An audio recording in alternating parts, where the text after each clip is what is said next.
we get to switch it up a little bit.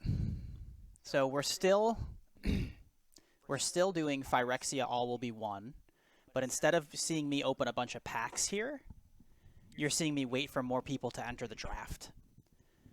So there's going to be 8 people, and so I kind of explained this to you in the earlier video, but there's going to be 8 people. It says table ready, and so now it's like everyone opens a pack, takes one card, passes it along, and then you do that for 3 packs. So it's like pack 1, you pass around clockwise. Pack 2, you pass around counterclockwise. Pack 3, you pass around clockwise again.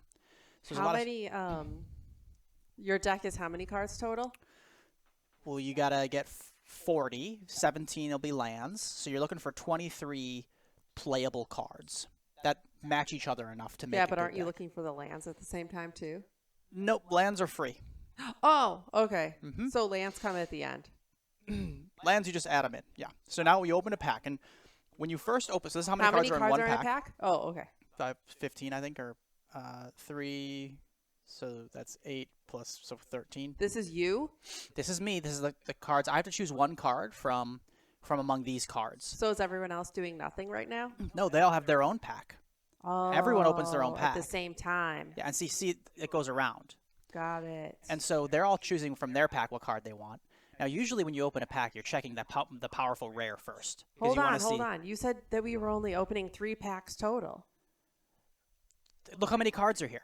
I'm going to take one, pass it. The guy who took one to my right, he's going to pass it to me, and then I get to the cards that are left to choose. I know, but if there's only 3 packs, then everyone at the table can't be opening 1 pack right now. I'm sorry. Everyone opens 3 packs, so it's 24 total packs. Oh. Oh, my gosh. You're getting me worked up. I like the math isn't mathing. So I took that Mondrak Glory card, the powerful white card, in my pack. Then I passed mine. Now I received a pack from the guy next to me. He's already taken a card from here. I don't know what he took, but I know this is what's left. And so now I take another one. So you took one. So you took a white. I took a white card, very strong white card is what I took. Yep. My gosh. It was a really easy. So when you're doing this, it was a really easy pick for me because. Well, it seems like it's always going to be a really easy pick when it's your open because it's like you take the best card. Sometimes you open bad cards, so it can be hard. So, for example, this, what's really there to grab? Well, I'm taking the removal spell, the spell that kills a creature, because those are pretty strong. So that was kind of starting white and black. Yep, starting white, and then I took a black card. Okay, so now we're on the next. Now we're on the next pack, yep. Pick 3. So you can kind of throw out the colors, and you're just more honing in on white and black. Well, a lot of people do that. Sometimes you can. Well, let's see what I do. So we might splash. Not splash. You might switch. Draft. You can switch colors. So I took this white card, which is another kill spell. So I was like, okay, white card kill spell. I have a white card. That's a smart pick, right? Okay. Interesting. What do I choose here? Now, that's what I would choose now, if having all my experience. I don't know if I. Oh, yeah, it looks like I go for it. That's a very good. That green card is just it's a strong green card. Now, some of the other things you want to think about during draft are what colors are open. Maybe someone's picking white next to you, and they're taking all the white. I already thought of that right away. Oh, good. Well, you're right on the path then. And so there's a green kill spell. Hopefully the person after you is picking all the whites. Yeah, that's your leftover true. You whites. screw them over. Yep. Now there's a green kill spell, so I'm taking the green kill spell because I just took a green card last pack. And really, the other cards that are left here are not very strong. That was easily the strongest card. Word on the street with the Magic players. What's the preferred? Draft or build your deck like we were in the last ones? Well, draft is just another way to build your deck. But yeah, I know. I would say more people like draft because it's considered more skill, less luck. Yeah. Because the other one, it's like, you get what you get. Maybe you open strong cards, maybe you didn't. The draft, you can kind of find what's open. Because you end up getting stronger cards if no one's really picking those colors. So you move into those colors. But I'm kind of sticking white here pretty strong. There's a pretty strong black card here too, but I'm also just taking the cheap white creature because you want to be able to have enough cheap cards, like you said. So something you want to think. You get your curve there, so it's got your curve at the top. Oh, yeah, right there. that's nice. It gives you that.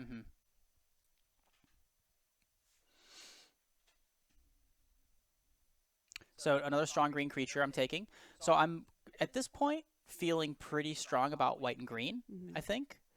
I don't know if that's what I'm going to stick with. You could always switch, and then you throw out some of the cards you picked. But if you're getting past a lot of good cards from some other color, then it could work out.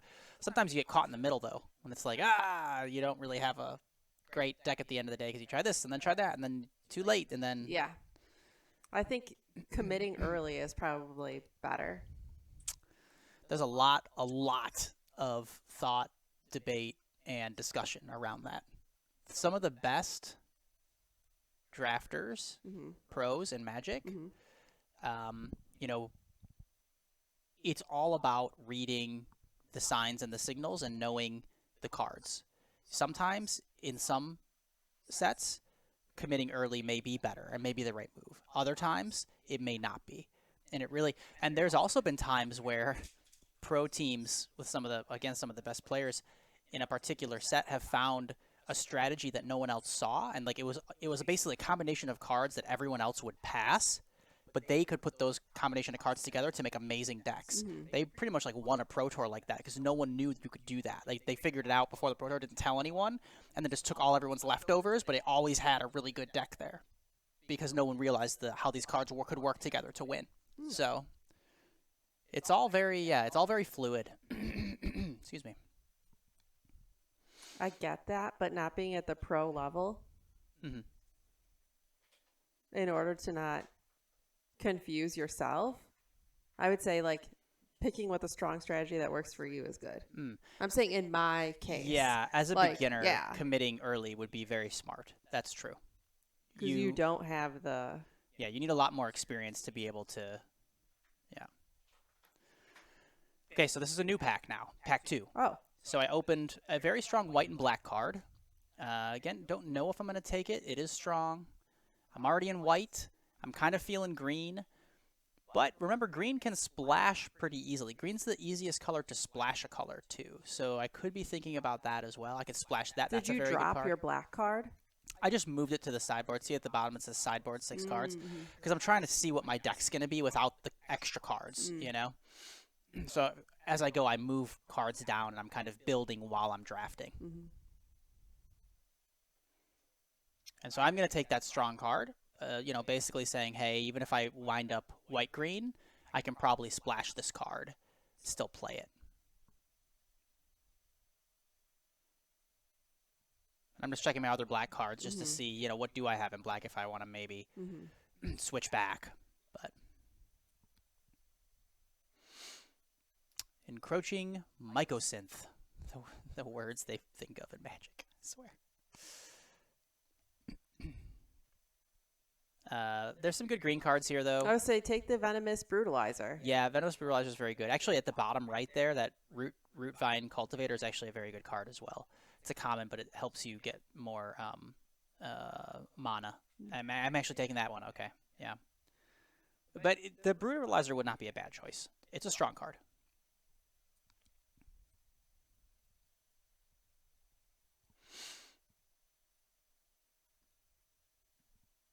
All right. So I'm kind of not even looking at red and blue.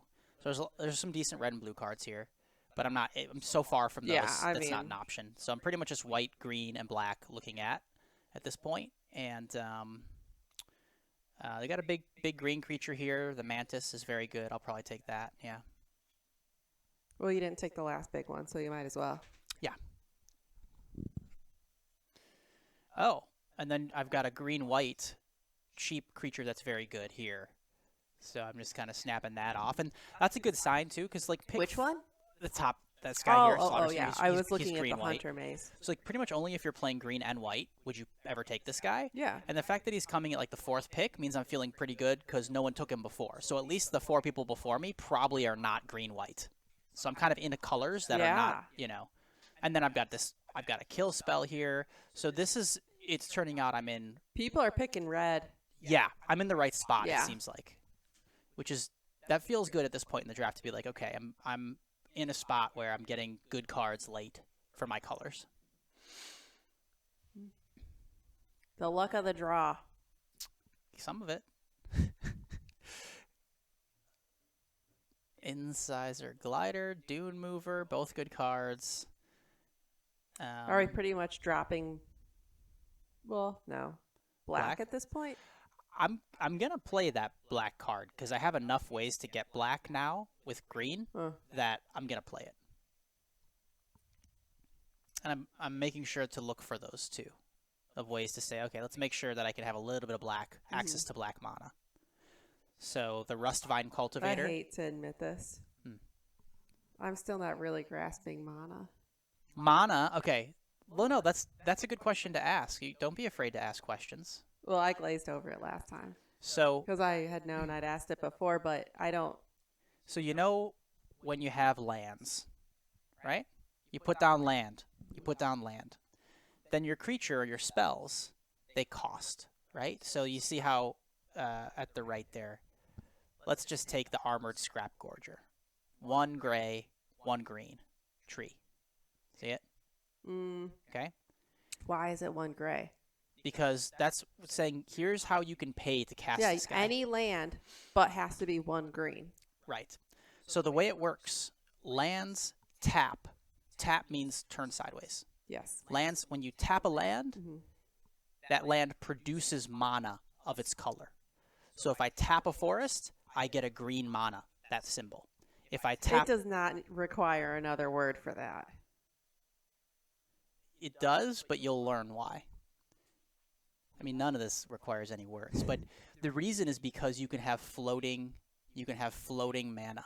You could tap lands, you have mana, and there's rules about when that mana is no longer usable by you as you go through the phases of your turn. Okay. So they had to get, because in the early 90s when this first came out, the rules weren't as clear. Like, they were pretty clear, but not close to being clear enough of how the game worked. And so they had to start making really clear rules so that when you get into these like little quirks of who played what when, first, last, the other thing, you knew who won or whose action executes first. It matters big time. And so like when you they had to make rules about like when you tap a land, this thing happens, and then in this order, and then you can spend it at this time, but then it goes away at this time. And then like if you didn't have those rules, you would get into these situations very often where it was just you're not sure, like did the thing I want to happen, or did the thing you want to happen?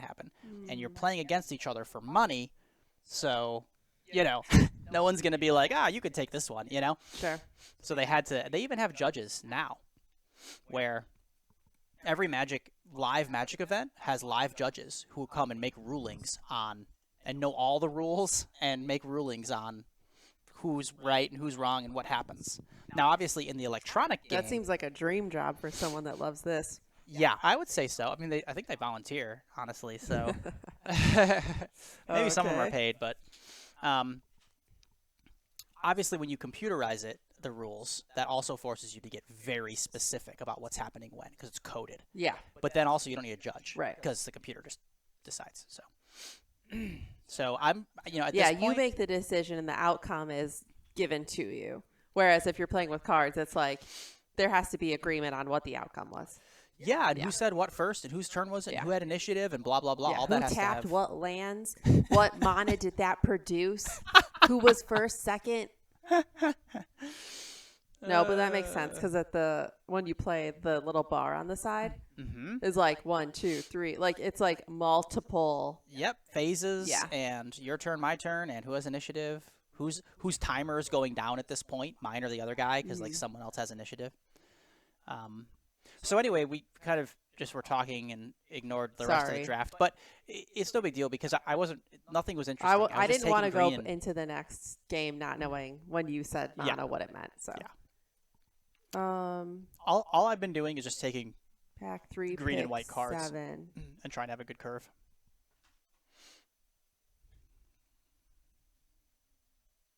Almost seems like you need more easy moves for the first turn. My curve looks pretty good. First turn is you don't actually want too many turn 1 moves because they're very weak in the long run. So like turn 1, if you don't do anything, you're not screwed. Turn 2 is where things get like you really want to be able to do something on turn 2. But also turn 2 is like not throwaways. Yeah. They're not super powerful, but they're not throwaways late in the game. They'll still be playing. Yeah. But turn 1s is like, you got to, there's certain, a lot of turn 1s just aren't very relevant later. Okay, so this is actually a very good curve. This curve with what I've built here is very good. Ideal. Yeah, pretty much. You start low at the 1s, spike up at 2s, and then taper off.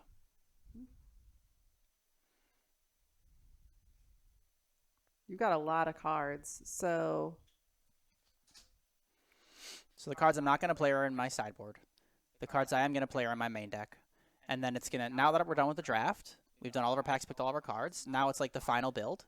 So I can just sort of choose. But I basically have done it already. See, I have 41 of 40. I just have to cut one card, essentially, and I'm ready to go. Is the stuff on the board your sideboard? The left? The stuff on the left is, my sideboard. That stuff's not in my deck. The stuff that's in my deck's on the right. Yeah. And there are different views. I stuck with this view for this one. I might go back to the other view in future drafts, but yeah, this is the other view. So now my sideboard's up top, my deck's at the bottom. That's your normal one that you see me build when I build sealed. And so I did cut a 1-drop there. In my opinion, just not very powerful 1-drop. So I was just like, that's the easiest one. I'd rather keep my more powerful cards. And I'm looking at this and then, I'm thinking, so you got 8 white lands, 1 swamp, 6 forests, and then 2 randos. well, technically 7 forests, because that other one's a green. It's just a special kind of green. And then that last one can be any color, remember? That's the one that I can go search up any color. So that counts as all 3. So land-wise, I'm doing fine. And I only have 1 card that needs black to cast it. So I don't need that much black. I just need 1 at the time when I get that card. But also, I have 3 green creatures that can make black. So I've got plenty of ways to get black. It shouldn't be a problem to be able to cast that card. And I'm getting going. So I drafted against other players. I like the draft. Yeah. It kind of gives you a little bit of anxiety before the games. Yeah, that's true. I need that pressure. That is true. This is a lot of lands to start with, but go for it. Yeah, not the best. Okay, I drew a good creature. Oh my god. To play on turn 2. Hopefully I don't trigger anyone by saying stuff about Magic that I don't know anything about Magic. Why would you trigger anyone? Like, because I was like, oh, that's a lot of lands. And they're probably like, you don't know. Oh, angry nerds? Yeah. Oh, yeah. I mean, I'm sure you'll trigger angry nerds. But also, angry nerds don't get angry at pretty girls, so... I'm not a girl or pretty. There's a natural sort of defense mechanism there.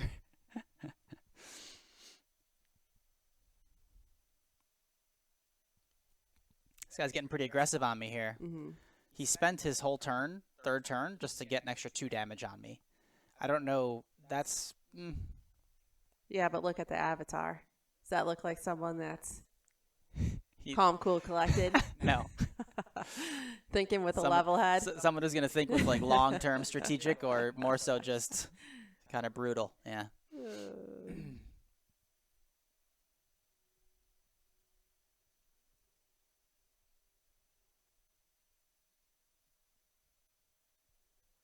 The people you're playing, were they also in the same draft that you were?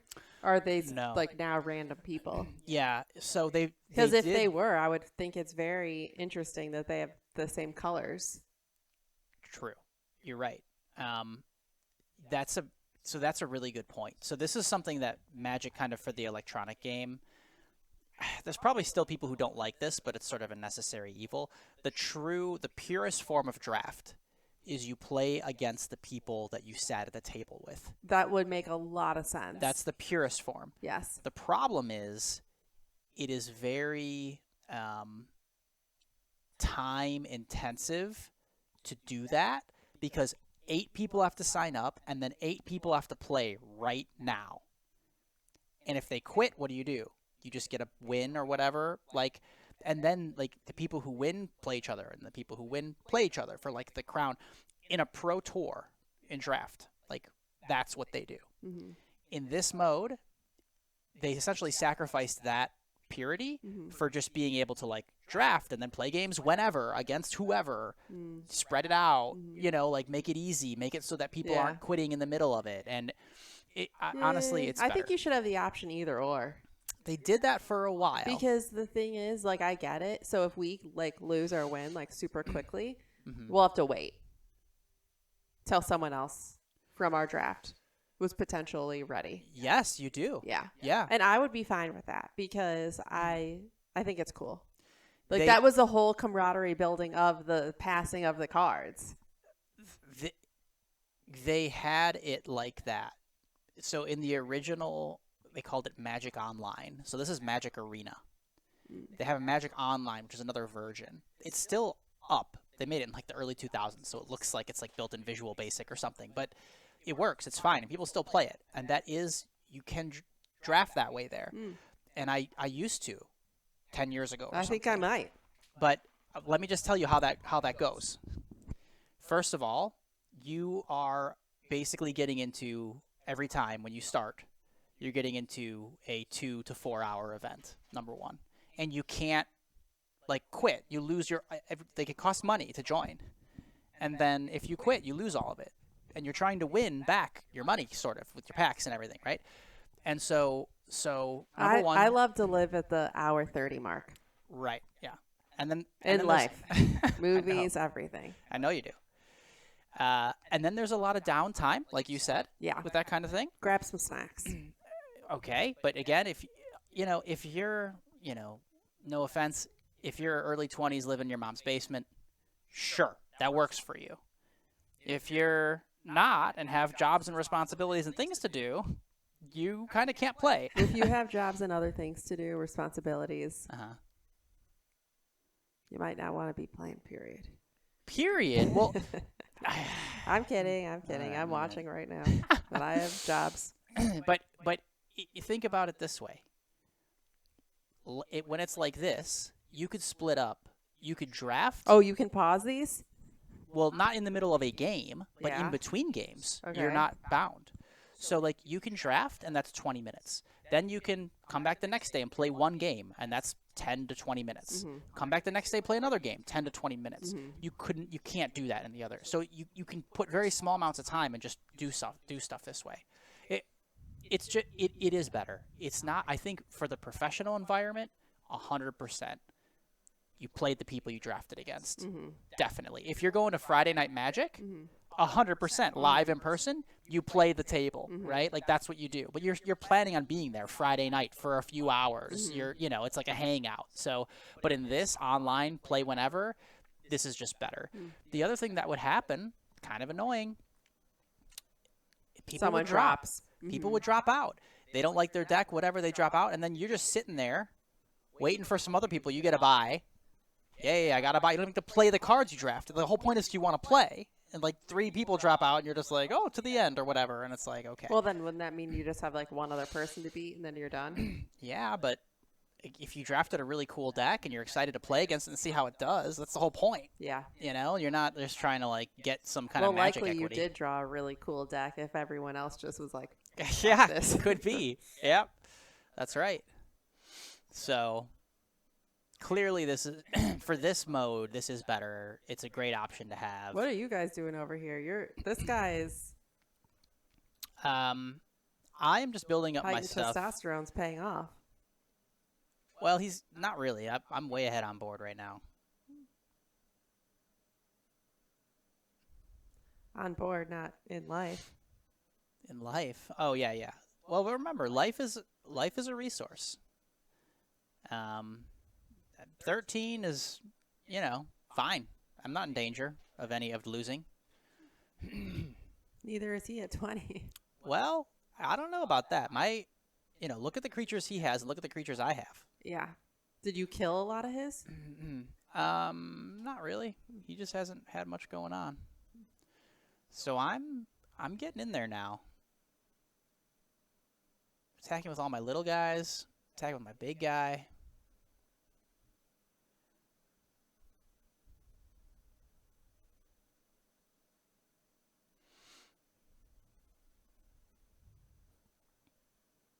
And so I get to kill his larger guy. my big guy's going to die, but also 4 of my little poison guys get in. And, you know, that's a lot of poison.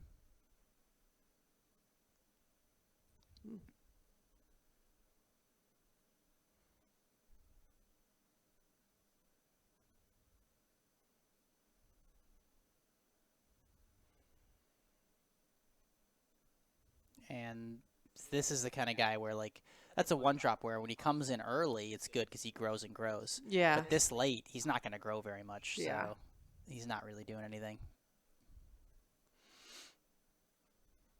Where are all this guy's cards? He's got 1 card in his hand and nothing on the board.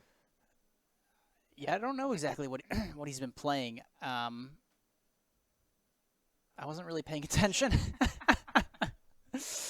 We were in deep philosophy over the draft and the purity of the game. We were, yeah, which is important stuff. It's important stuff. Yeah, so he had a kill spell in his graveyard, so he used a kill spell on me at one point. Must have killed one of my guys. I don't know.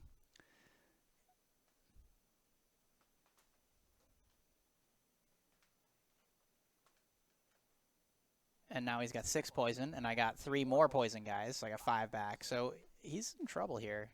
He can't kill me anytime soon either, so.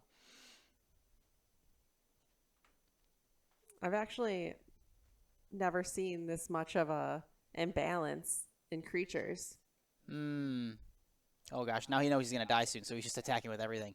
You know, we might have an amateur on our hands. This won't work out when they conceded. Okay. Well, okay. Oof. Maybe amateur. Again, maybe a little bit of tilt. Maybe just kind of knew he was dead. There wasn't much he could do.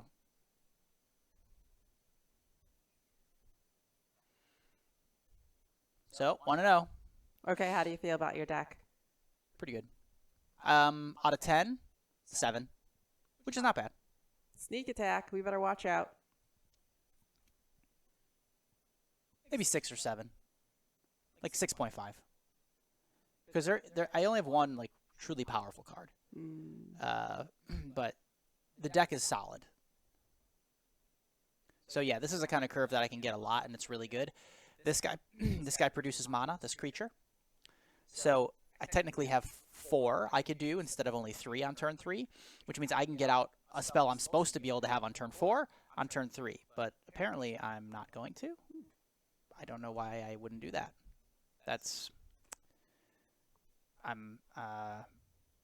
Maybe you're trying to give him a sneak attack, not do the predictable moves.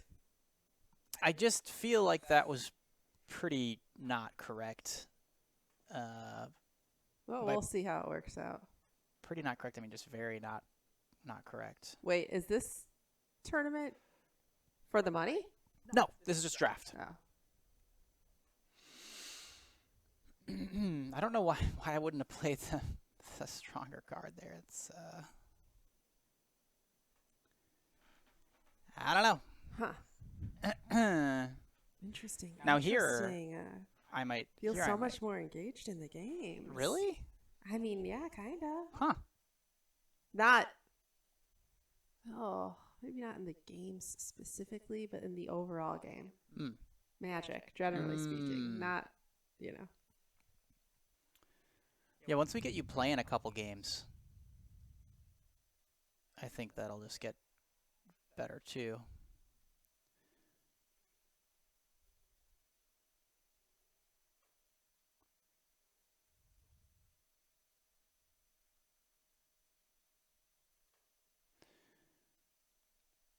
So he has a pretty good air attack right now.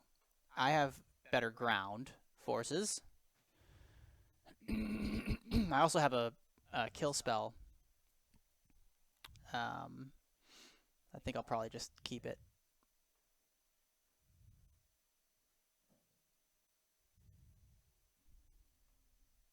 And play my big troll here.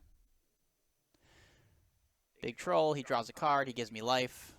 So that's good. I am taking 2 poison per turn from his guys in the sky.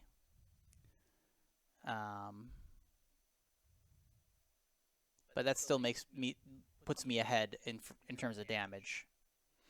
Oh, that was a good play. Pretty good. He still is going to get a little more behind at this point.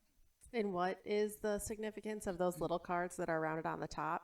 Those are like people that were spawned by a different card? Yes, right. Yeah, they call them tokens. So it's not a card in his deck, but it's... I kept saying, like, other cards poop those out. Yeah. Yeah. But you use the more technical term. Spawned. I like that.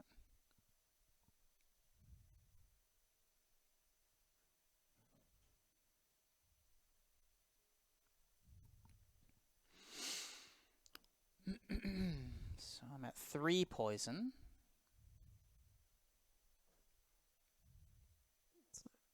It's a slow death. I mean, you're not going to be gone next turn. No. Nah, by no means. So here I'm thinking I'm just going to give myself a really good attack by killing him.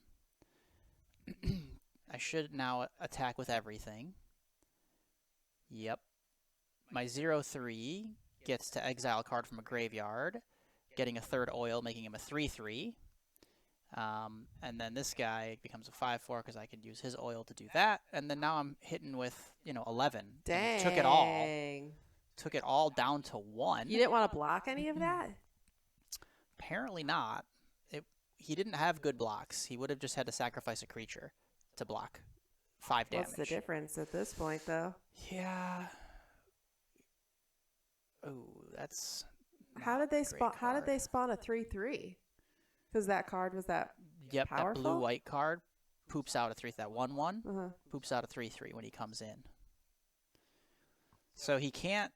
I mean, he can technically not die here, but he's gotta just basically sacrifice all of his creatures to not die, putting him in a very, very poor position. I love his confidence, but he's still going through it with 1 life. I actually hope he wins. Ouch. I don't think he's going to win. I don't think he is either. So now all his creatures are dead, and he only has 1 life. And what can he do? The only thing that gets you out of this kind of situation is if you have a card that's like kill all creatures. That's the only thing that gets you out of this. Otherwise, you just... He's got a lot of cards in his hand, and his name's Sneak Attack.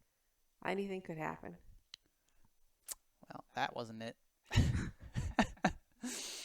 That was not it. Okay. I think It's going to kill him now, or? Pretty sure. Huh. Are you sending in overkill? Or are you sending in just what would beat him? Nope. Overkill. Because you never know, but True. Like if he had something in his hand. Yeah, he got a couple mana up, and maybe if I just send in barely what would kill him, he could stop it. Yeah.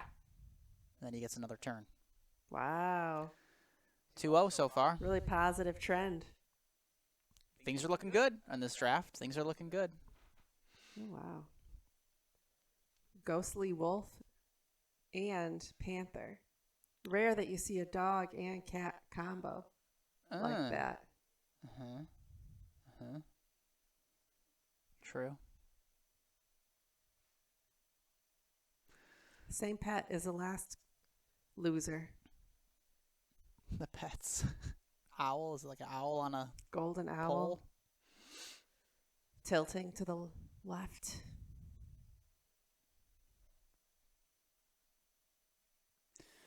So I've got a hand that I would call not great.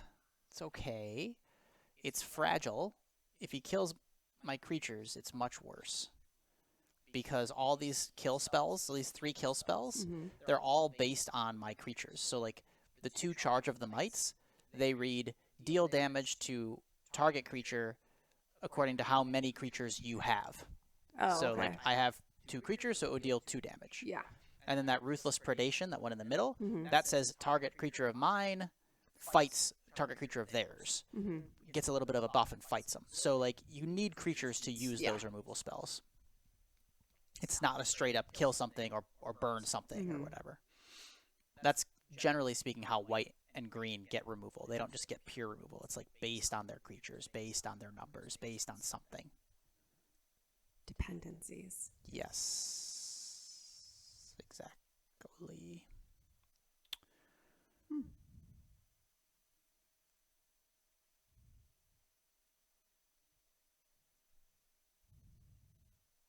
I didn't have to do that at that point in time, but I think I'm sort of saying I'm just going to kill something now because I don't want to get blown out, because these kill cards have a propensity to get blown out. Like, I cast it and then he kills one of my creatures and now the kill card does nothing. So I was like, well, he's all tapped out. Tapped out means all his lands are tapped, so I know he can't do anything right now. So I'm just going to get my value, and so he can't screw me over. And I got an attack in, too, right? Like, I got in for 4 damage. And because sometimes you do nothing, and then I'm like, yes. You should have done something. Yeah, exactly. And then later it's like, I could have won if I got one more point in. That was a real story that happened.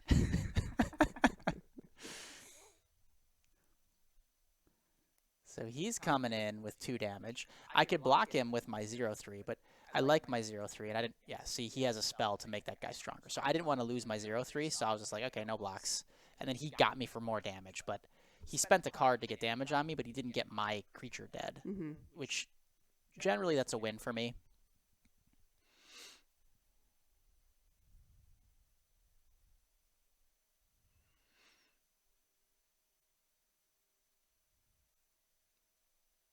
And so now things get a little weird. It's really not worth it for me to start trying to get more damage in now, just the way things are going. So, like, I probably will just wait here and try to get, like, more value out of my kill spells. Oh, nope, I'm attacking. And he didn't block. Wow, I must have been thinking of something there, knowing he wouldn't block, because I don't consider that to be a good trade with my only creature for one of his 2 creatures. But I don't know why he didn't block there. So I do have these kill spells. They are instants, so I can, like, kind of mess him up if he tries to do something. Okay. Now that is just straight killing my creature, so there's not too much that I can do about that. And now, what I should do is block the 0/3 on the 2/2. So now I'm saying I'm going to block your 2, and then you can try to kill my guy, but if he tries to kill... Okay, so he's going to try to kill my guy by putting that on him. Now I'm going to respond, kill him. So I got him 2 for 1 to some extent there. Well, no one can try to kill your 3/2, though. No, that's right. Well, that's or not... are they aimed at him? No, they're not. My 0/3 is blocking his 2/2. And so I am now... but now I have another kill spell. And I still kill him. So that was like 4, like, spell. And at the end of the day, I did come out ahead. I had to use all the cards in my hand, but I got many cards out of his hand, too. And that was probably one of the best draws I could get, because I get some life back, I get to draw an extra card, and I get a big creature. Oh, I've never seen life come back. Really? Gain life? No. Yeah, it's a thing. Oh. Now I know why you said life is a resource. Because you can get it back, too. You can, yeah. To me, I'm like, well, no, it's only going one way. It's a non-renewable resource. Yes. No, it is renewable. Some decks don't have ways to gain life, though. It just depends on what cards you have. Some cards gain life, some cards don't. Sometimes you can, sometimes you can't. I'm cold, generally speaking. That's why I was hugging you for warmth, not for romance. But I'm going to cuddle up with this coffee now. Replaced by a cup of coffee. Wow, so this guy pumped up his guy. He got 6 damage on me, and now what? He's going to do something else. Oh, my. Now he's got 9 damage on me. But even then, he gets me to 4, and he's got nothing left. So, I still consider myself, like, pretty ahead here. he's got no The optimism. He's got no cards. He could draw something. So could you? Well, his next turn is coming up. So I'm going to get him for 6. It basically means he's dead next turn unless he draws something. And let's see what he draws. See what he's got. What do you got? He's got 1 card in his hand. He can't attack me, and he's dead. So he didn't get anything. All right, so we got there. Meaning I am now 3-0. 3-0. Good stuff. Now, one thing that does happen is I would say you're well practiced on this deck. Let's move on to the monies. That's next. We're going to the money next. Okay. We're going to the money next. You got this. Thank you.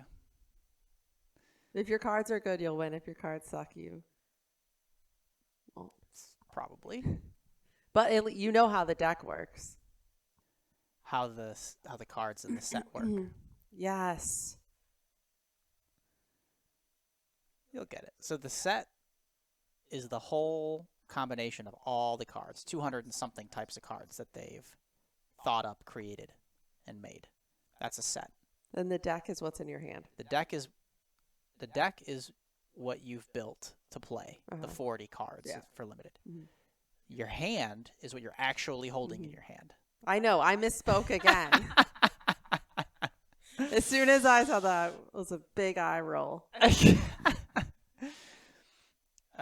Okay, so I played a creature. He killed my creature, and now it's his turn again. And now it's my turn again. He did nothing. And now it's his turn again. I did nothing. So what does happen, though, is the matchmaking. The matchmaking in this plays you against people who have a similar record to yours. So now I'm 3-0. Well, I was going to bring that up. Yeah. Yeah. Because you got to knock each other out. Generally speaking, that is how it works. Meaning, if you're 3-0, you're going to play another person who has a deck who is currently 3-0. So, like, if you obviously keep going and get better and better, then you're more likely to face tougher opponents and harder decks.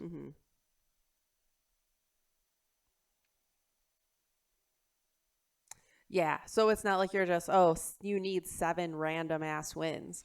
You need 7 wins that are like escalating at the rate that you're winning. Yeah.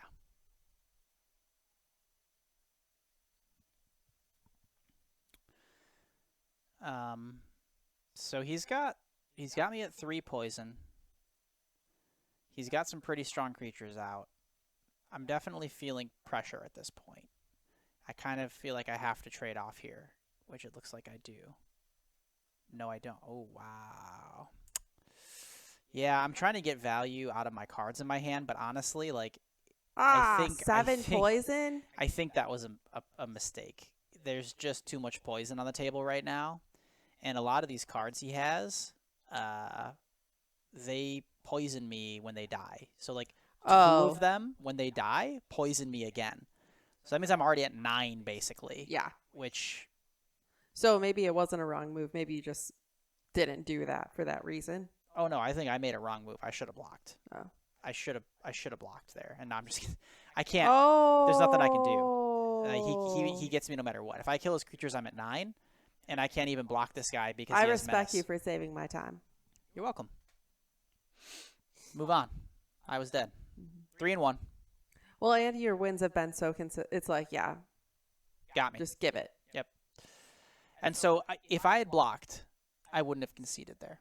I would have had. Oh, okay. But I didn't block, and I must not have thought it through totally clearly, but then that card he played next turn, too, made it even worse. Was this the same damn person? Could be. Karma? Was it the last person? I don't know. I didn't know. We'll know if they're black-blue, we'll know. No, I don't think the cards and the pet are that, but the avatar was. Got it. Or maybe it was. I don't know. We'll see in a second. Not red-blue. Okay, so I got my 2-drop down. He didn't do anything on 2. So I am now, unless he's, oh, he's got a kill. No, he doesn't. Wait, he doesn't have a kill spell. Okay, so I got him with 2 poison already. Get it started early. And now he's got a 2-3. Sure. And then I'm going to create a couple guys with that card. Probably, no, I'll just play my creature. I could just kill his 2-3 and get him for like 4 more poison here. Wouldn't be the worst play, honestly. But Why wouldn't you? well, I have another creature to play. No, I'm going for it. I'm saying, hey, adios, sucker, and you're getting another 4 poison. Let me see. A lot of damage, too. So now he's at 6 poison, 12 life. This is like the complete opposite of the last game. Mm-hmm. So now he's got a 2-4. And so it could almost even be worth it just to attack again and sacrifice a creature to give him another 2 poison. I don't think I'll do that, but I'm thinking about it. I'm definitely thinking about it. I would. I like to move. It's tough to just waste a creature. I'm doing it. I'm saying, you can kill my guy, I'm getting you to another 2 poison.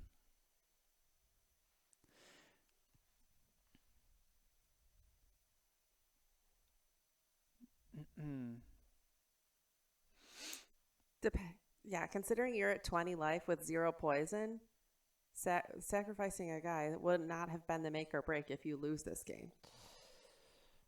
Maybe.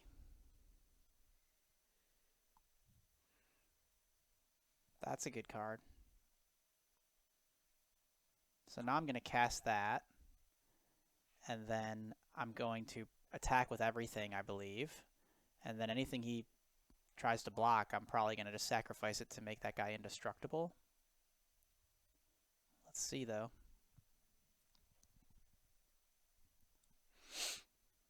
Oh, does he have a spell? He does have a spell. Okay. 4/6. So that blocks my 5/4 profitably. Okay, so then, yeah. So now what I'm going to do is I'm going to sacrifice those 2 creatures that are going to die anyway and turn my 4/4 creature, Mondrak the Glory. That's my first pick of the draft. He turns into an indestructible creature when I do that. So now he actually can't be killed, which is, you know, tough to deal with. There's ways, but it's tough to deal with. He's 1 poison away from death. He is 1 single poison away from death. So you based your whole deck off this card, essentially. And have you used it yet? No, this is the first time I've even had it to cast. Nice.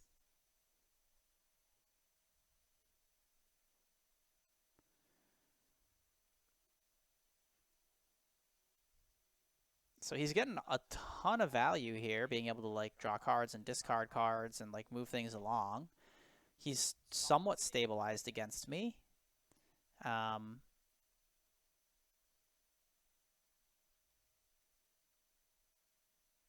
Really, really good deck construction this guy's built. You see how many things he's done this turn. Flip cards, flip cards, flip cards. That's hard to sort of get the cards together that interact with each other in a way to let you do. It's pretty powerful. Dang. So he's got to look at a lot of cards. He's got a lot of I mean, he's not dead by any stretch here. I've got, you know. Whatever you had that was poisoning him is no longer on the board. I have 1 little poison guy left. I was sacrificing creatures, so, you know.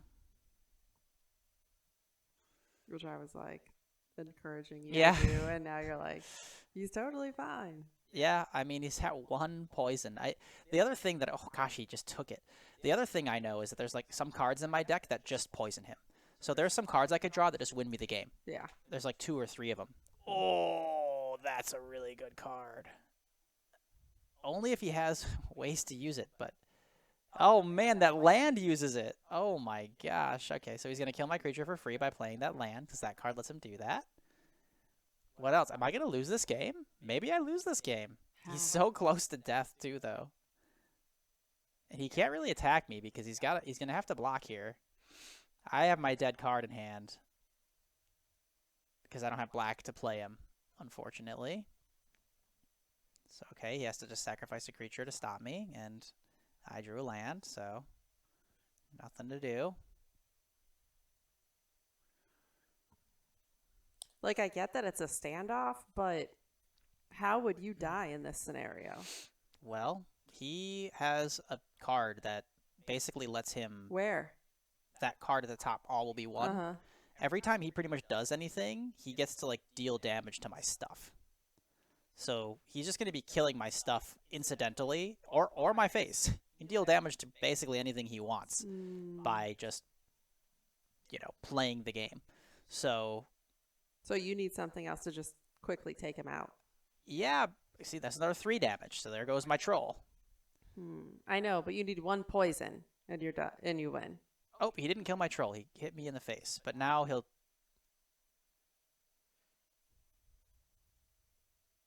Now he'll kill my troll. No. I do need 1 poison or 3 damage, and I win. And I do have an indestructible creature who's attacking him every turn, who he basically has to just throw something in front of every time. Now, yeah. Now I got another guy. He gains me life, so not really gaining ground on getting me dead. Okay. And he's got to throw another creature in front of my guy.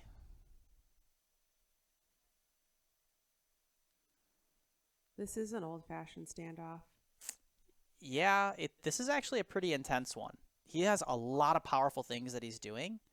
But I also have, like, you know, the initiative to a very great extent because of just how the game has gone and me sacrificing creatures and getting his poison up and everything. I just looked at my library because I was like, I know I have 3 cards that give him poison, and I got 24 cards. So every time I got like a 3 in 24 chance to win, a 3 in 23 chance to win every draw step. Oh, that guy's so good too. Wait, you looked at your cards, but I only saw the backs of them. Yeah, no, I was just counting how many there were. Oh. It shows you the number. That guy's so good. He's so good. So right now, from a spell perspective, that's 6/6 flyer, and from a damage perspective, like, he's way ahead of me now. So at this point, it's like I need to draw my stuff that I'm looking for to poison him. I can't really get past his 6/6 anymore. My 4/4 indestructible can't get past a 6/6. So plus that 6/6 poops out basically infinite 1/1s. There goes one of my trolls.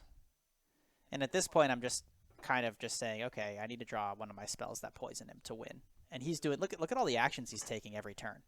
He's got his cards together. Yeah, he's better than you. Whoa, better. Well, I understand. Oh, okay. I know. Just waiting for one of you guys to win. And now I'm in trubs. Now I got basically like 1 more turn left to find what I need to win. So, haven't found it for the last 3 turns. And this is a pretty brutal game. Yeah, this was a really brutal game. This makes me understand more why people like it. It's not like card game. You win, you lose. Mm-hmm. It's like, you know. Yeah. I'm very almost dead right now. He's been very almost dead this entire time with the poison. Yeah. I'm very almost dead.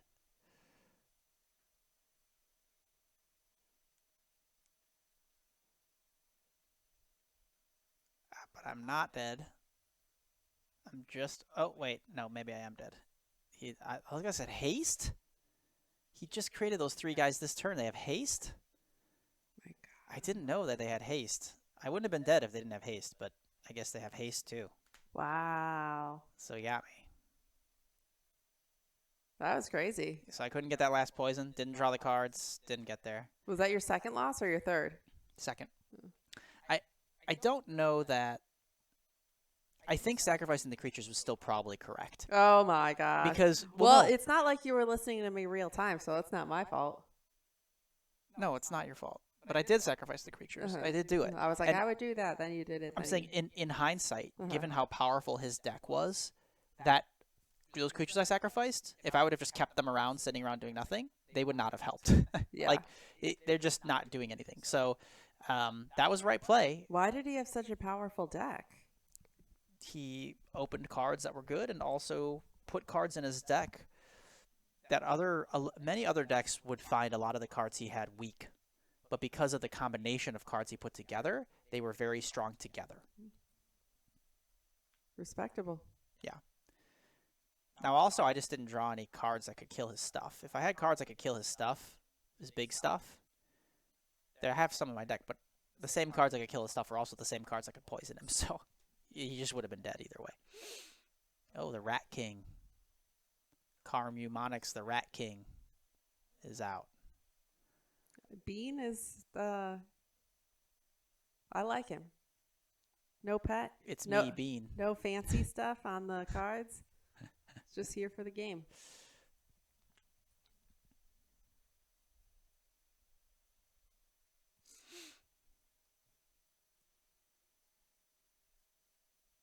Three, two. So my hand's looking strong here.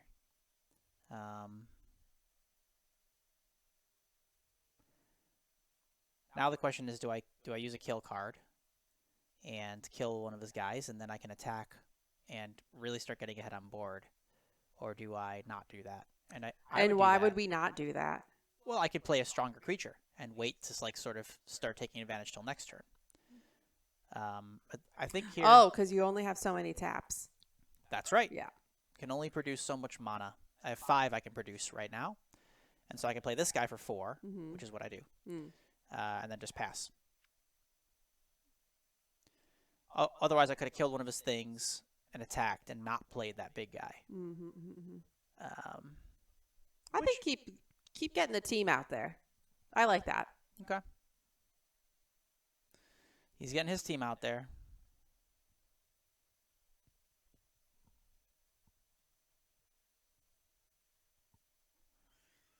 He's getting hit, and then he's attacking, which means he must have something. He must have something to kill my guys, or he could have been bluffing, because I could have blocked and killed his stuff, but I kind of assumed that he's got something in his hand that could change the combat, you know. So you just let it through. Yeah. So now I'm sure I will put the ability on him and attack with him. Oh, both. Okay. Sure. That's strong.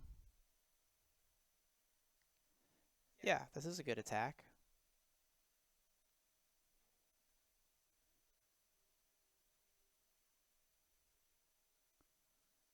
Okay. So he sacrifices a guy to not take the 6. Well, in this case, he wouldn't take 6. I would actually get 6 little guys. Oh, but now he can kill my guy with his spell, maybe.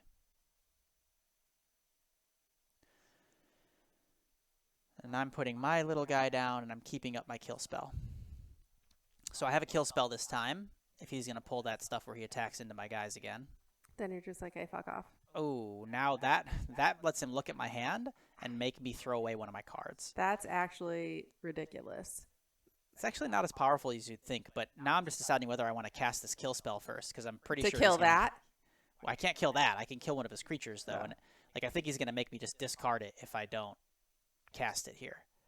But then if I cast it, he can make me discard the other kill spell, which is a flying kill spell. So, you know, just kill something before he. No, I let him look, and maybe that was a mistake, but Why wouldn't you not use one if you could? well, because I'm gonna lose one either way. So Then you'll just have one in your hand still. yeah, so I still have the one that lets me kill flying things. He took away the one that kills. And put it back in your hand. No, he made me throw it out into my Discard. graveyard. Yeah, Oh, okay. discard. So destroy target artifact, enchantment, or creature with flying. So I'm gonna kill his flying creature. And then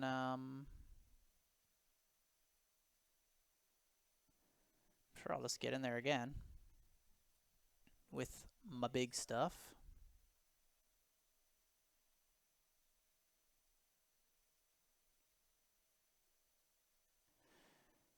Keep the pressure going.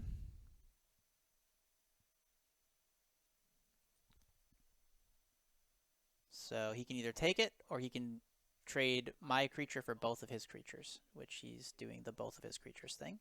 It's a good trade for me.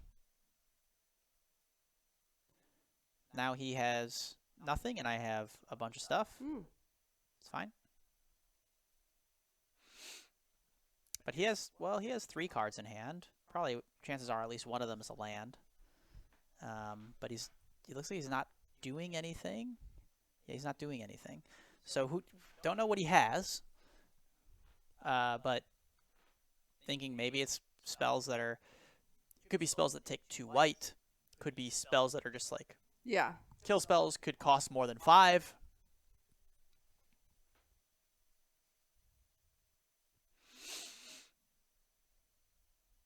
And so I just get to kind of swing in here. And that's what I'm doing. Get some poison, getting a bit of damage, getting another few guys. That's what that guy does, that's special. This guy, he trades damage to the face for pooping out guys. So yeah, so like instead of hitting him for 3, I just get 3 little guys. Usually that's like more powerful than just hitting them for 3. Getting more guys is those little guys poison too. And they'll hit next turn for 3. So it's a very powerful effect. So now I'm about to hit him for a bunch of poison.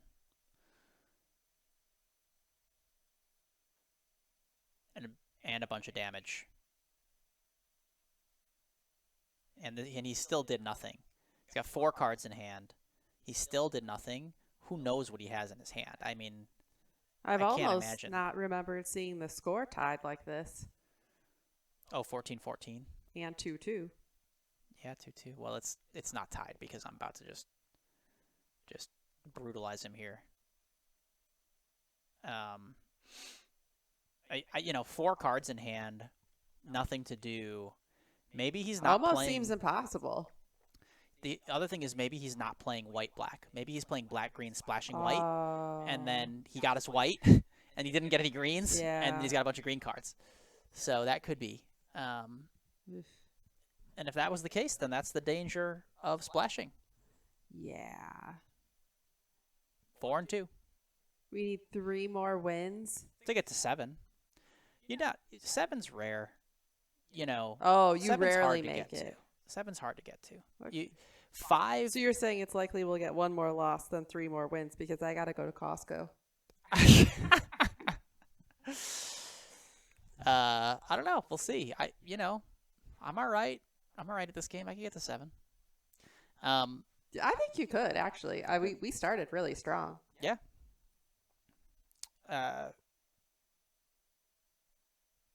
This guy again.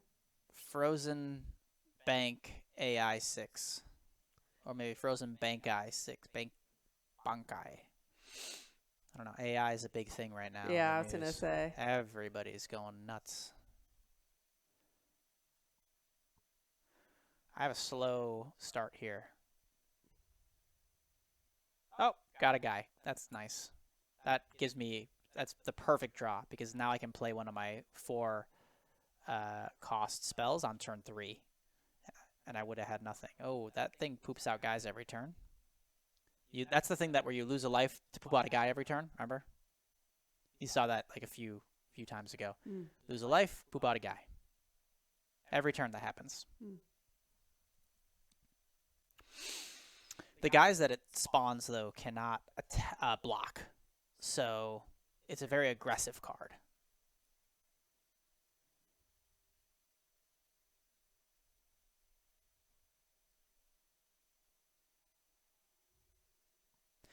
I would almost just... I don't think I'm going to do it, but I would have considered just killing... Oh, I can kill it later. It's fine. What I'm planning on happening here is I think he's going to put his poison equipment onto his flyer, so his flyer can come in and poison me, and I'm just going to kill it when he wastes his mana to do that. So like he's going to waste his turn basically entirely, and I'm going to kill his creature is my plan. I have a question. Yes. Is there a setting on these headphones where you can hear yourself and each other? Yeah, but I didn't figure it out yet. You want it? No, I was just thinking how weird that would be. We could do it. I could figure out how to get it set up, but I don't think I'm prepared for that. the thing happened, by the way. He tried to put the thing on his guy. I then killed his guy, thus wasting his turn. And now I'm just going to get really aggressive probably because he's way behind. He has nothing that can block. His thing is damaging him every turn to poop out little guys. And it really bothers me that you say poop out little guys. Oh, I'll stop it. Because it wouldn't, except that the fact that you're so poop averse in real life. That it's like, I don't feel you've earned the right. Poop averse? Yeah. I mean, I'm not averse to pooping. I'm just averse to sharing the experience with other people. You know what I'm saying. I think that's fair. I think that's right, righteous and good. I don't want to talk about it further, but I'm saying my comment is fair. Yeah, all right, that's fair. Now he's just dead. I just kill his one guy that can actually block and attack him, and he's dead. So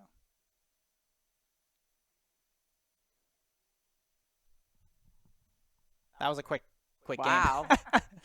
He only had 2 lands. He got mana screwed. So I always pick smiley face. I've never seen them ask that before. I should have probably picked frown face on that one because it's not really that fun. That wasn't even a good match. No, it wasn't. But I just always pick smiley because 2 wins or 2 losses. 2 wins or 1 loss. 5. So I got 5 wins, 2 losses so far. Yeah. 5 is at least from the I would say you can consider 5 winning because 5 is where you get ahead of the gems you spent to get into it. Mm-hmm. So that's the break-even point. So it's not winning, it's a wash. No, you get a little more. Oh. It costs 1,500 gems, and at 5 wins, I think you win 1,600. So. Avocado mistress. Avocado mistress. So 5 is the win.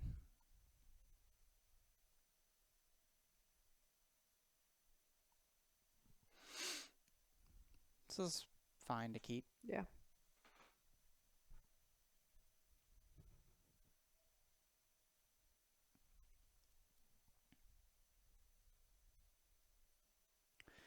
So best draw here again would be one of those little guys that make mana, but I didn't get them. So I just have a normal start here where I have a spell on 3, a spell on 4.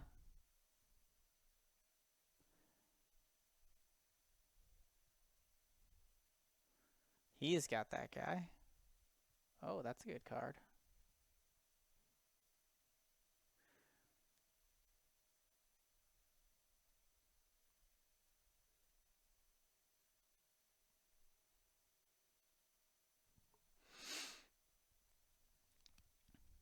Playing against green-black with some ramp. Ramp is what they call having creatures that can... Ooh. That's a good card. Mm-hmm. So I think you have that card too. I had a chance to get it, but I didn't take it. Oh, I told you to take that one, and you took the little one. Uh-huh. Well... And then in the next turn, you picked a different 4/4. Yes, which would be this guy. And that's the guy I'm putting out right now. So now, it's like if he attacks with his 4/4, pretty much I'm going to block with mine. I think. Otherwise, I could sacrifice my creature, but I don't generally want to take, like, 3 poison. Because that 4/4 also has 3 poison that he gives me. Mm-hmm. 3 poison is... a lot to take.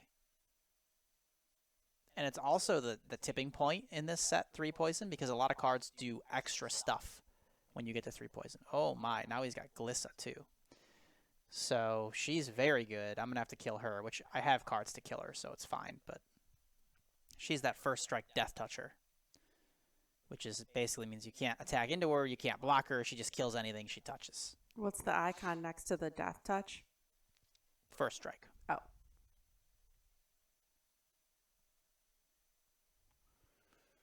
So that's an interesting spell to cast. That's your main guy, huh? It is.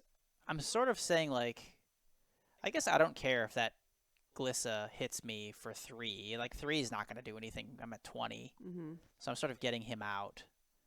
And I'm saying, hey, I can make this guy indestructible, which I can. And I'm just going to go for it. Interesting play. I'm going to sacrifice my 2 creatures. Oh, no, I'm sacrificing my guy and my equipment. I forgot I could sacrifice equipment, too. That was a good play. I'm sort of betting on... Oh, no, he's got it. That was bad. If he has a kill spell right now, which it looks like he does, then... Nope, he didn't have it. Whew. I was worried, though. I could tell. If he had a kill spell there, that would have really ruined my game. It would have been almost over at that point. Not over, but almost over. I would have been on my way to Costco. That's true. You would have been on your way to Costco. But now I have an indestructible 4/4, which can block his 3/3 with Death Touch, because Death Touch can't kill something if it's indestructible. There you go.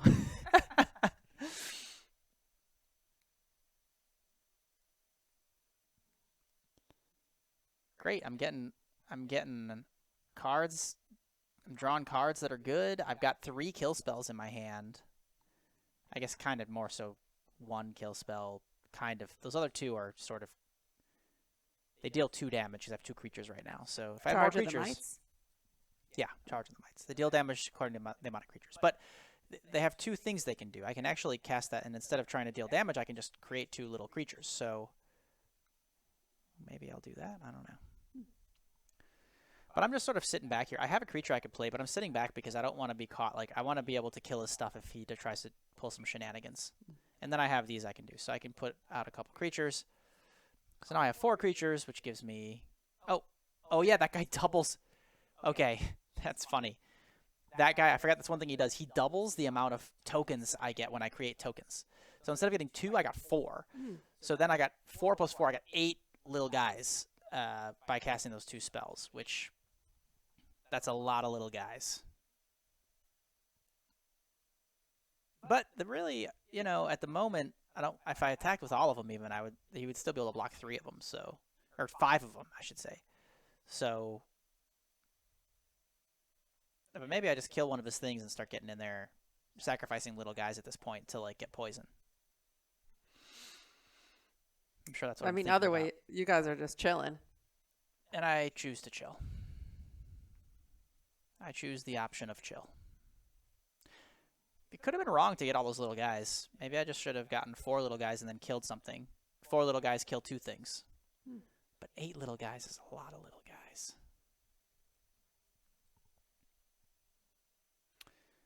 Okay, I can draw a card by sacrificing that land. That's good. Okay. Kills flying stuff. Yeah. Probably continuing to chill here.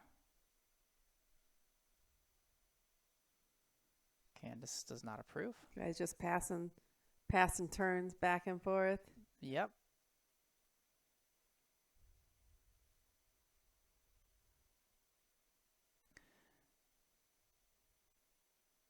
Another rat.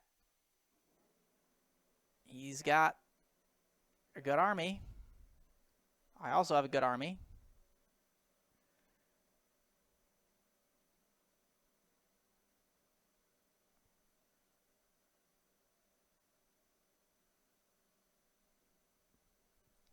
Playing out our armies.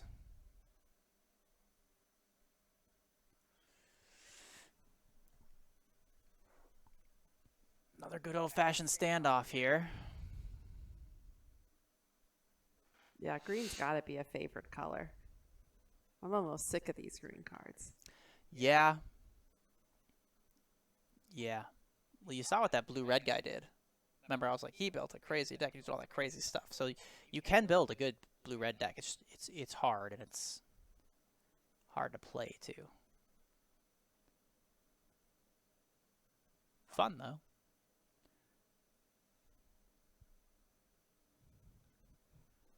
He's just casting out big stuff.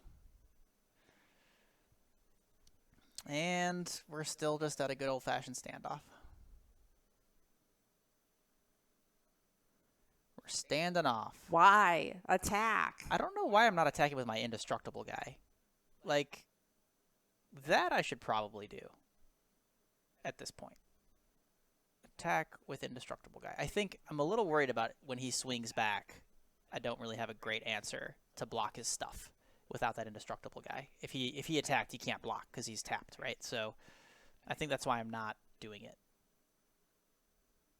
I think the swing back would be pretty brutal for me. If I attacked, I'd get 4, and then he'd swing back with a bunch of his stuff, and I don't really have great ways to block it. So he just went and did nothing? Well, I have an indestructible guy. If he attacks me, I'm going to just eat his stuff. Oh, my God, you guys. So the better option is no one do anything? Apparently. I hope you both lose. Is that possible? I think it is possible if that happened in a draw, but then you just get not a win or a loss, so that would actually prolong your suffering. If that happened. Oh, okay, so he has a thing to kill one of my guys. Sure. Why that one? Because he can't kill the big ones with that. Mm. You can only kill the little ones with that card. They have to, I think it says they have to cost 3 or less to cast. So.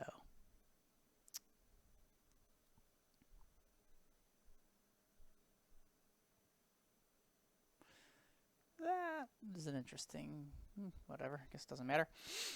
All right. We're both just hanging out. He's just casting more dudes.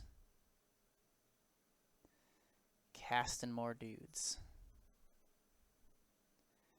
Getting a land. They're not going to have enough space on this board for you guys. I think it's computer, so it'll just make the cards smaller. Just kidding. I answer your questions so seriously. This is a computer. Wait, what?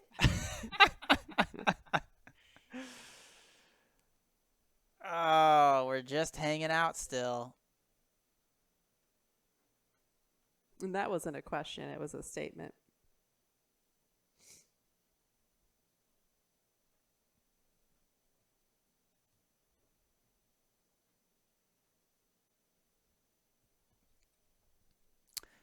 We both have still 19 cards left.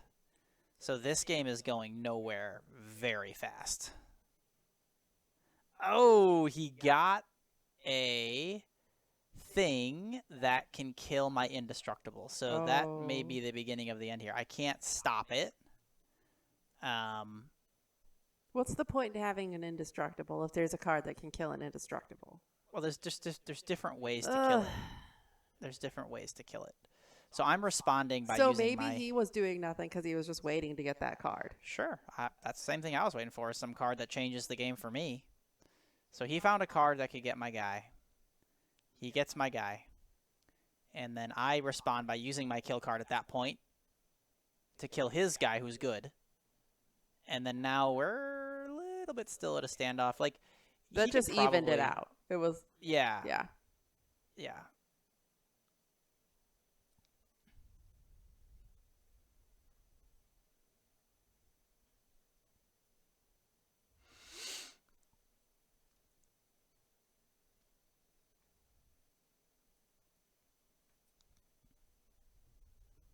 Yeah, so we're still pretty even, still drawing cards. He doesn't have a particularly beneficial attack here. And if he attacks me, then I can crack back with my 8 poison guys pretty hard. If he attacks me with a lot of creatures, that's what I'm saying. If he attacks me with a few, I have fine blocks on a few creatures, so... Mm-hmm.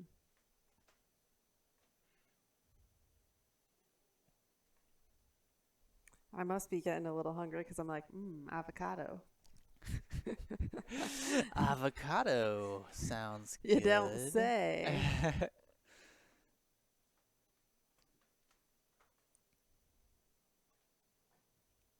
The set is all the cards. Yes. You've got every green in this set on the board right now.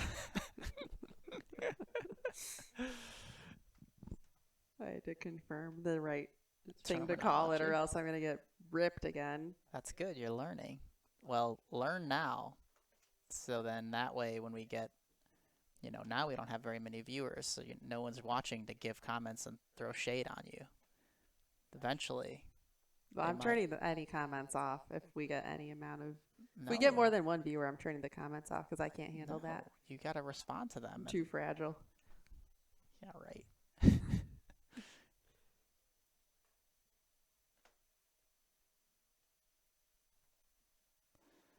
That's a big guy.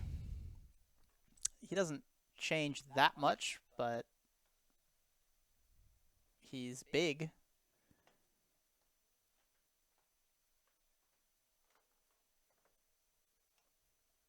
This is just a, yeah. Big green creatures hanging out with each other. Literally, you guys might as well just roll out dinner. Oh, that's a big guy too. I had a big guy. He had a bigger guy. Oh my god. I only have, I mean, if I lose, I'm out though. Right? So. Oh, yeah, I guess. But I mean, I assume this game will never end, so. Eventually, we'll run out of cards in our decks. And then whoever runs out of cards first loses. This has been such, such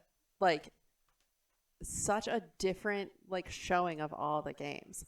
Like, we've had some, long ones, some super quick ones, some super, sneaky deck ones.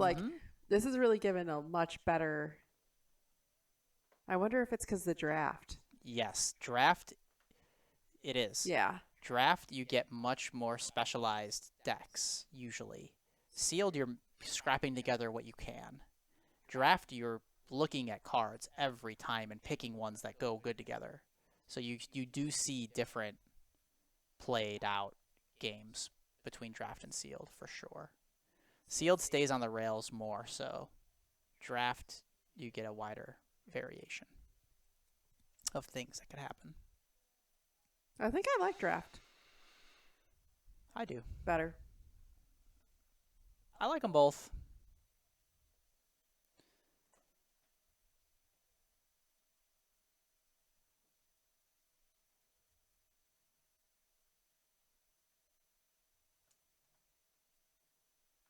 Now I got another big guy. But this is actually a game changer. So this card was kind of one of the cards that I would be waiting for, because what this card does, it's an equipment that makes a small creature into a huge creature. And what do I have? A bunch of small little creatures. Those are 1/1s. So every turn now, I can put that equipment on one of my little guys and send him in and trade a little guy for a bunch of stuff on his side or a big guy on his side. And that's, I'm sure, what I'm going to start doing. Yeah, he just keeps kind of making creatures. Oh my gosh, enough. Yeah, no, but now I have a game plan at least. Now my game plan is send in... Do you think he knows your game plan now? I was going to find out pretty quick. So now I'm just thinking about if I want to send in the current 6/6, but I really kind of can't. I need to send in something big first. So that's what I'm going to do, because I have to get through his big stuff. Even my 1/1s with that equipment aren't going to be big enough to get through his biggest 6/7. But this guy will, because I'm going to put that equipment over on him, and now he's an 8/7, and I'm going to send him in.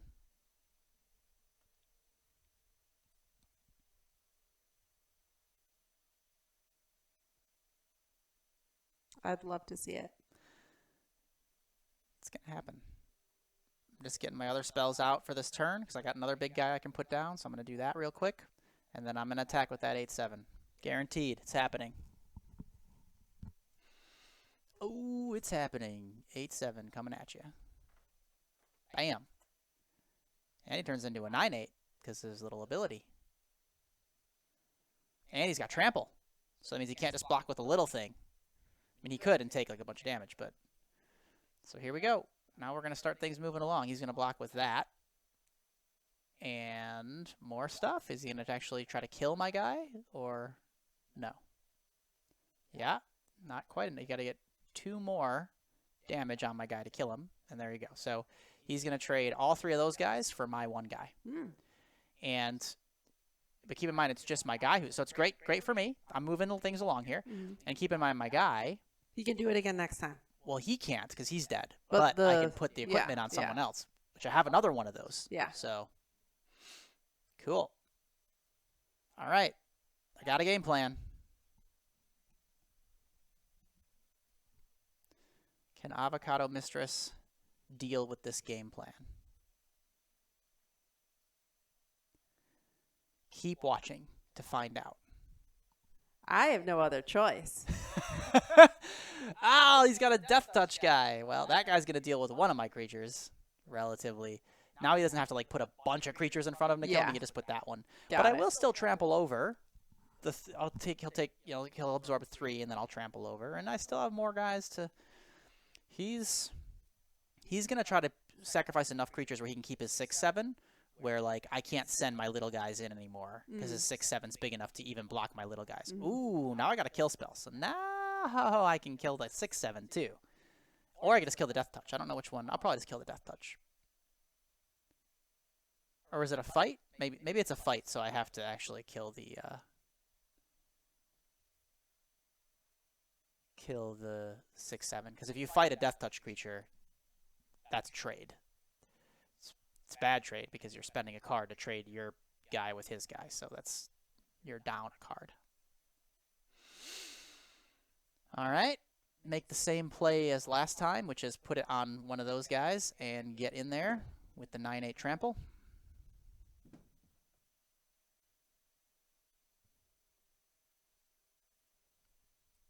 Looks like I am going to kill something, maybe. Maybe that's 6/7. But no, it's not a good time to do it.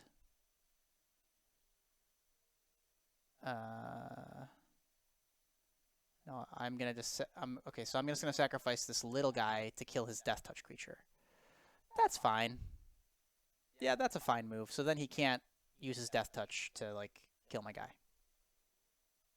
He has to sacrifice more stuff, basically, to kill my guy now. To block and kill my guy. So that's good. That's fine. I sacrificed a little 2/2. I've got a bunch of these 1/1s anyway. Yeah. It doesn't matter.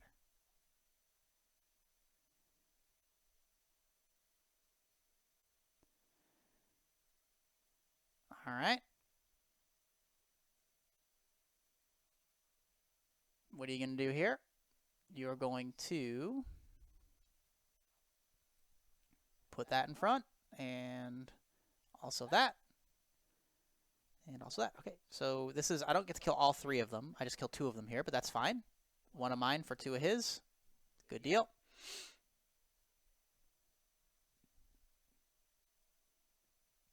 We're whittling him down, and then, you know, keep in mind, too, I have a bunch of little guys. So, like, the less and less creatures he has, the less and less he's going to be able to, like, I can just send all my little guys, and he can only block a couple of them. That's good for me, too. So, because my little guy's poison. So now we're clearing up the board a little more. Now he's got another creature,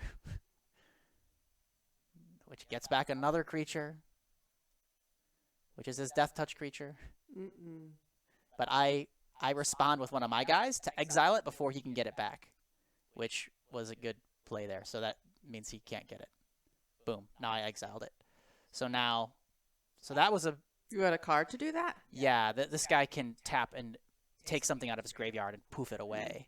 So... Oh, and now he got pissed off, so he decides he's going to kill that guy. Because he wants to be able to get stuff from his graveyard. He should have done that first. But he maybe didn't think... He didn't realize or didn't know that I was going to realize that I could do that. To stop him from getting that Death Toucher back. Yeah. That, I love to see a little emotion.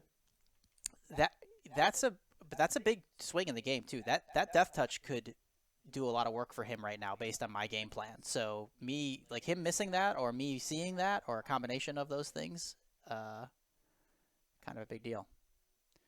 So now he did take this opportunity to attack with his 6/7. His 6/7 has got a special ability that cannot be blocked by little guys, but I'm pretty sure I'm still going to block with my big guys here because 6 poison's a bit much for me to take. I don't want to take 6 poison. That's too much. So I'm going to block with my 2 big guys. I'll end up trading off. Yeah, I mean, where we are in the game right now, it would be too much. Yeah. And that's fine. For me to trade my 6/5 for his 6/7, that's fine. I still have my equipment that I can keep sending, you know, making small things big and sending them over there. So just another small thing. Whenever another creature you control with toxic attacks, it gets +1/+1. So that makes my little 1/1s into 2/2s whenever they attack. That's pretty strong. Maybe it's even worth it to just send with everything now, actually. Because... Just wake me up when this one's over. Okay. I think I'm gonna attack with all my little guys this turn. I think that drawing that made them into 2/2s is when they attack is strong because that means that he can't block with his 2/2s profitably, at least. He loses them. So I think I'll attack with this 7/8, and then I think I'll attack with all my 1/1s as well and start moving things along here. I hope that's what I do.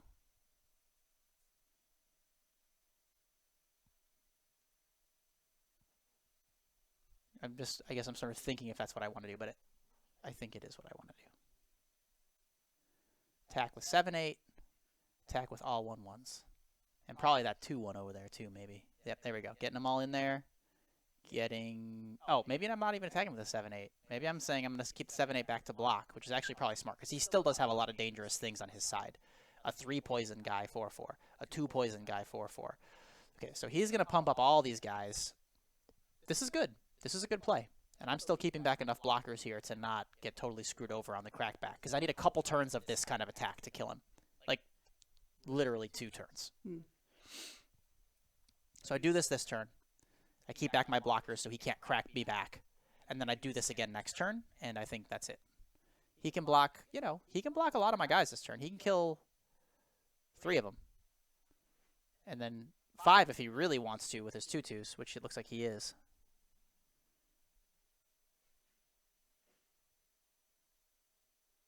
But that means I still get in with a lot, and I still have a lot left over.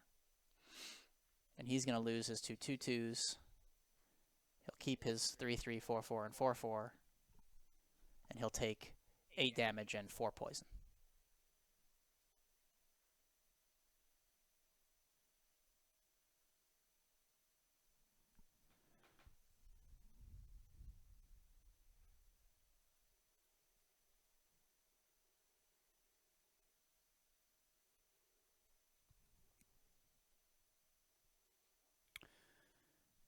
All right, so he's at 5 poison, 11 life. Board-wise, I'm still ahead. If he can kill my big guy, though. No, okay, so now he's saying I'm going to get rid of that guy. Should have done that earlier if you didn't want to take the extra damage there, guy. He just maybe didn't realize that guy was going to do that. Yeah. So, but now that does take away my ability to get my 2/2s bigger. And he's got another one of these, so he gets another thing back from the graveyard.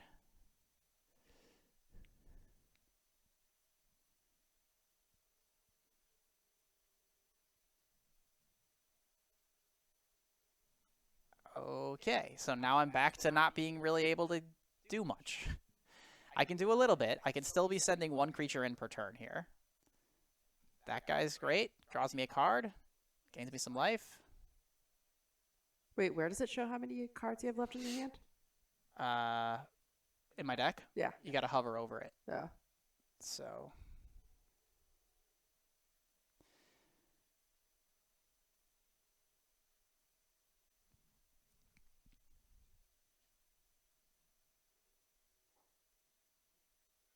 This is an interesting choice here. I think I'll still attack with the 7/8.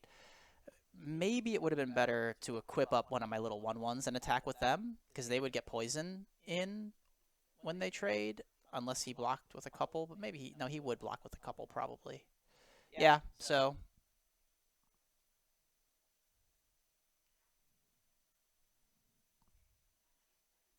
now, oh my gosh, I didn't even attack though. I guess I'm waiting a bit here.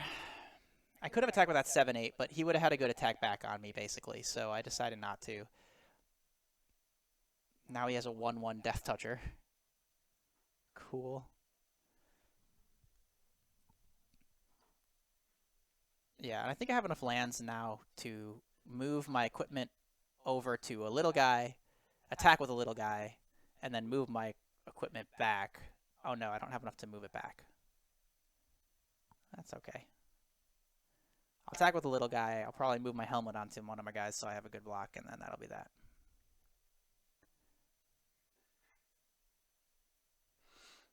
Yeah, so he'll block twice, so he doesn't want to take poison. So I just trade a little guy for a big guy, and I'm just gonna do that for a few turns.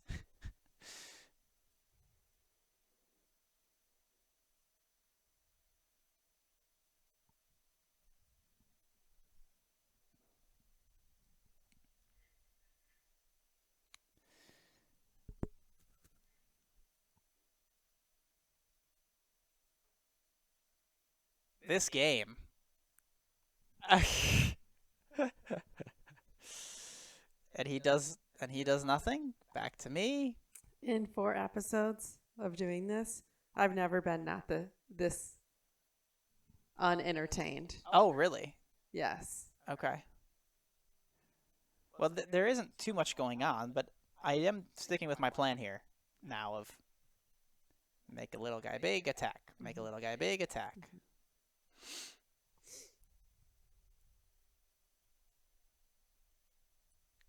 I know this isn't for my entertainment. Yeah. It kind of is, though. We're trying to. But not everything Well, you're is gonna trying, win. yeah, you're trying to prove that this is a fun game to play. Uh-huh.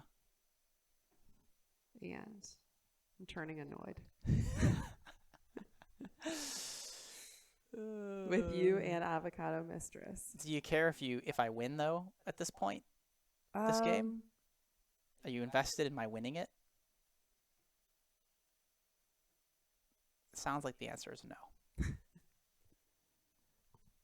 They say if you can't decide, the answer is no.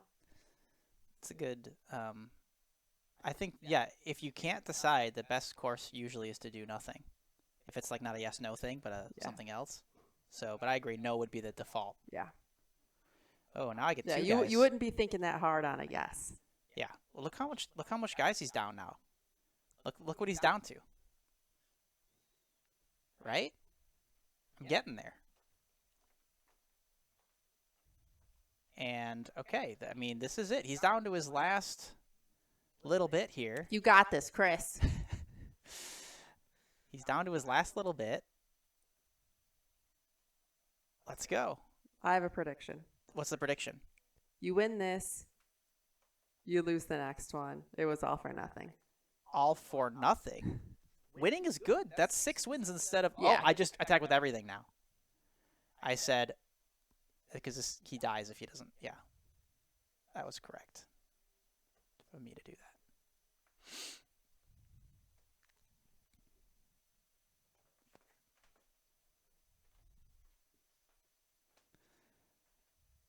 I don't think I could have done that last turn. Maybe. I didn't really put the thought into it, though. But definitely I got him this turn.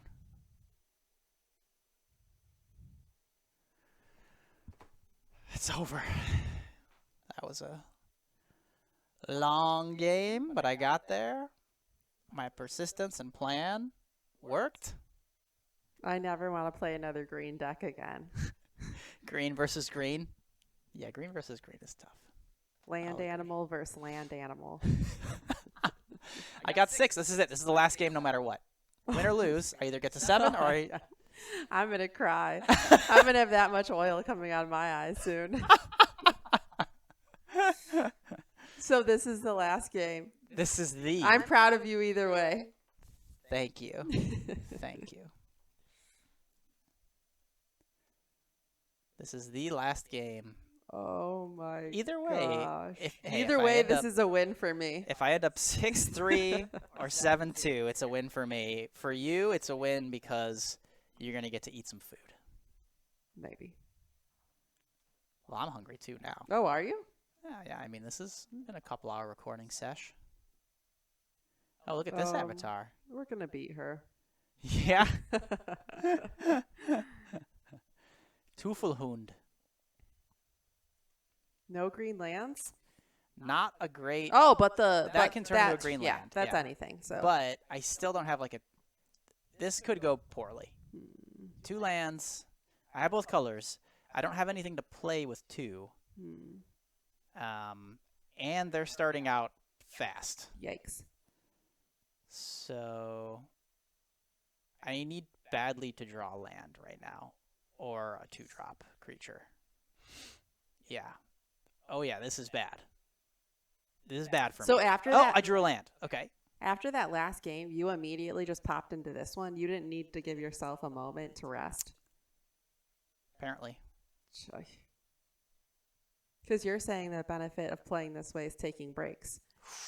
So am I seeing this just recorded, put together, or had you taken a break? Well, I might have cut out the break, though. I might have taken a break. We just didn't notice. Uh-oh. He played a really good card. I do have a card that can stop that. That's that card that like sends a more and more powerful guy every turn at me. I do have a card that can kill it in my deck, but I don't have it in my hand. So I'm kind of hoping to draw the card that can kill that. I don't hate this person's getup. I like the avatar, I like the back of the cards, and I like the pet because it all goes together. Oh my. That avatar is a white person. They built a that pure avatar red is a deck. what? White planeswalker.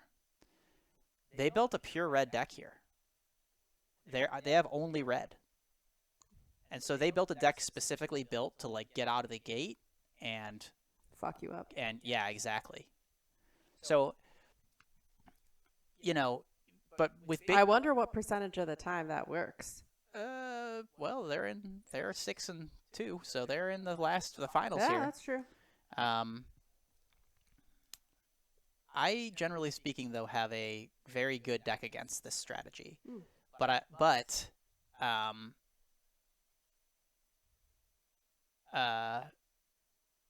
don't have the one card that I kind of need that would be very helpful.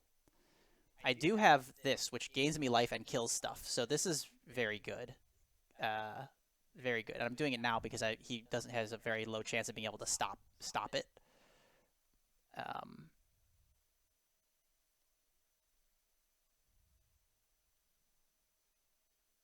And then so this hurts. He's trying to get me dead fast, and I'm gaining life. I'm back up to 16 now.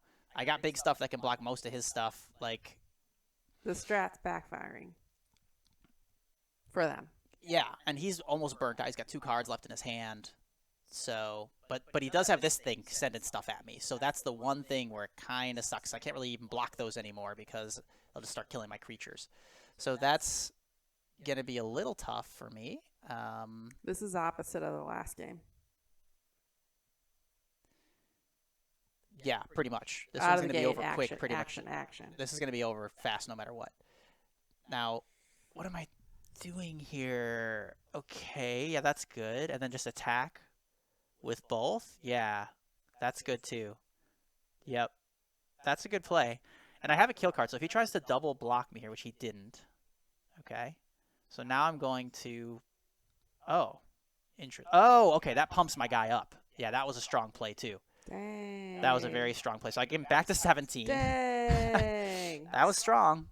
I'm in this one.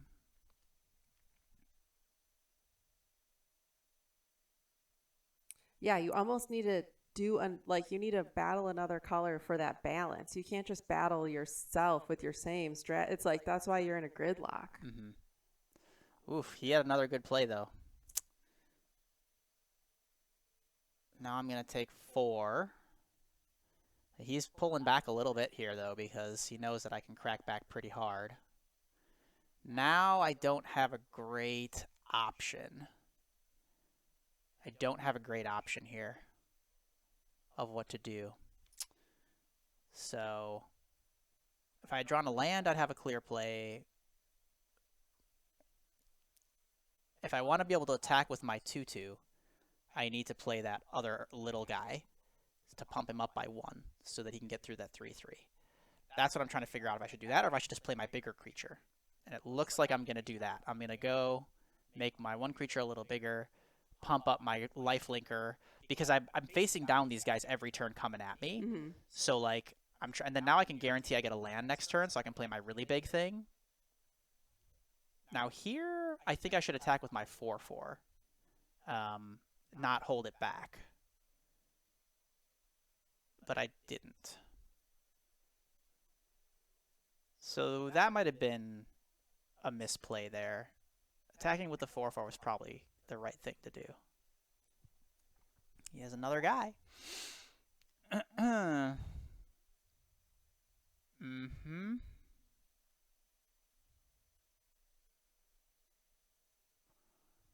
First strike, but you still can't get in. So now I take 5. See, now this is getting a little shaky here. I gotta get going. I gotta get moving. So now I get my big guy out. 6/6. I really need to put some pressure on, though.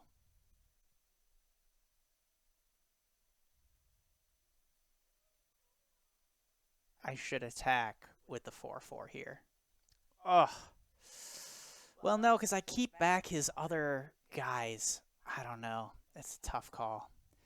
What did he draw? Did he draw something? No, but he's going to send that 6/1 in. I can't really block it. Taking 6. I do have a copper long legs. Okay. Uh-huh. Well.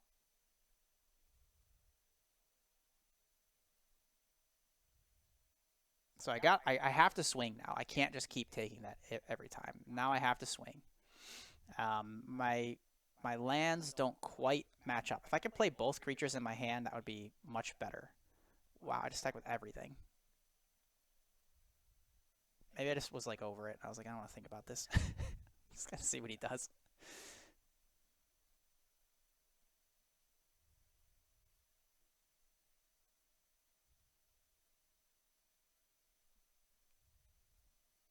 Okay. Sure. So he loses most of everything, and I just need to be able to survive one more turn. So I'll just play my, I think I'll play my big guy here, or my little guy plus equip, or my big guy plus equip. Oh, the point was to play the big guy. Yeah. I'll play him. It probably doesn't matter which one I do, but I'll play him. I'll put the helmet over. I'm going to have to basically sacrifice him to block that creature that comes at me to not die, and then try to win on the attack back. So, down to 2. Is that enough? I think he wins because he had that card. And I needed to draw a land too. I